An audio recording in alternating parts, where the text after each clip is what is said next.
Welcome back from the break. We are now joined by Emmett McCarthy and Keegan Pope, also known as Sharkeisha and the Ski Bum. What's up, bro? Interesting choice, guys. Thanks for having us on. Yeah, thanks for coming. Well, we got to talk about this CSU football team. It's bye week, kind of the halfway point for the season. Remaining schedule, very winnable. What do you guys think about the team's chance to pull off a bid? This next game up against SDSU could get a little ugly for CSU.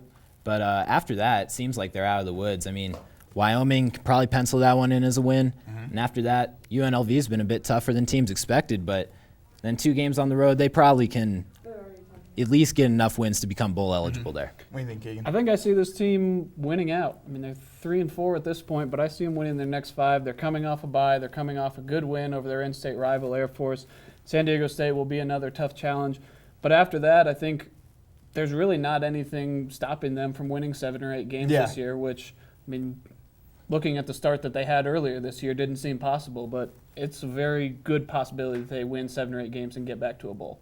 What do you think, Brett? I agree with Keegan. I think the tough part of the schedule is gone for this team. I really think that this team will beat Wyoming, they'll beat Fresno State, and either against UNLV or New Mexico, they'll get a win there, and they'll be able to make it into a bowl. Yeah, even in the preseason, the schedule we looked at, the beginning was whoa, they might not pull off the wins here. That's a tough start for Bobo. But now the team's got rolling. They just got a win against Air Force, much needed. I think this team could wind up winning 7 games, like you said, Keegan. I think they could really make a solid bowl game out of a season that early on people were really questioning Bobo. And now they might look at him like, hey, he did a great job, first-year coach. Bobo knows. He does. Bobo does know. But we also had a graphic earlier about the standings in the Mountain West. Let's see if we can pull that up again to see here. CSU obviously down on the mountain side of the Mountain West standings.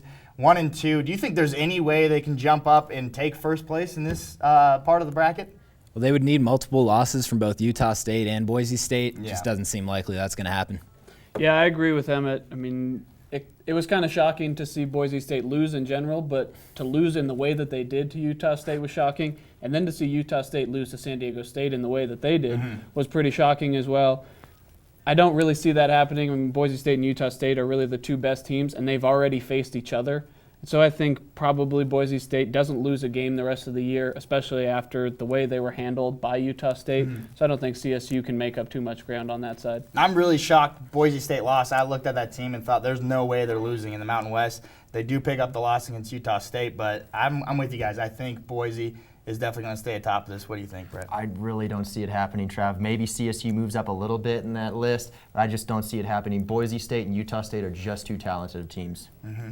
All right, well, since it's the midway point in the season, we got to have some mid-season MVPs here. Let's start with the offense. Who do you think is the MVP of offense? I've got Rashard Higgins, and a lot of people kind of wonder about that. I mean, he hasn't played in every game this year, but he makes a difference in games that he does play in. When you watch that CSU offense, it's a lot different without Rashard Higgins in there.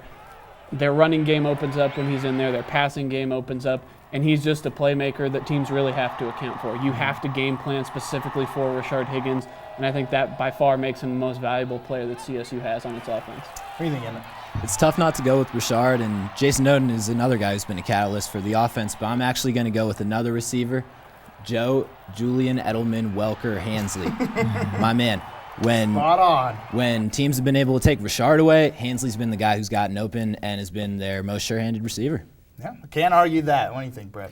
I really think Jason Oden is a huge, vital part to this offense, Trav. When that team gets down within the 5-yard line, ready to punch it into the end zone, that's who they're giving it to, and he's likely going to produce a touchdown. I'm with you. I got to go Jason Oden. When I talked to him, I asked him why he's getting so many yards per carry. He's got 4.9 this season, and it really seems like if you hand him the ball, he's going to get you 3 yards no matter what.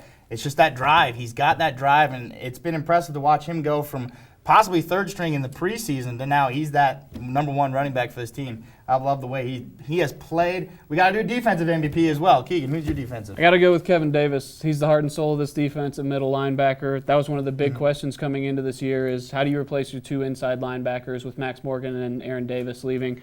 But Kevin Davis has stepped up. He's CSU's leading tackler. He leads the Mountain West in tackles for loss. And he's really just been kind of the center of that defense. He rushes the passer. He's a big hitter. He loves to come up and play against the run, and I don't think there's anyone that's been more valuable to that defense. What about you, Emmett? I'm going to go with kind of an unlikely pick here, DeAndre Elliott. you saw when he was out against CU, the secondary kind of got torched by the Buffs. And with Bernard Blake leaving, DeAndre's been the closest thing they've had to a lockdown corner from a guy who was really struggling 2 years ago. It's pretty cool to see. Yeah, the team really missed him when he was hurt. Brett, who's yours? Oh, this is no question for me, Trav. My boy KPL. He reminds me of Ed Reed, hard-hitting safety. He changes the defense. I think both those safeties, KPL, Trent Matthews, you can't go wrong there. I got Trent Matthews, and that's unfortunately all the time we have for you tonight. Somehow we made it through the show without breaking down and cracking up. Thanks for joining us, Ski Bum, Sharkeisha, Fat Castle, Benjamin Franklin, and we're out.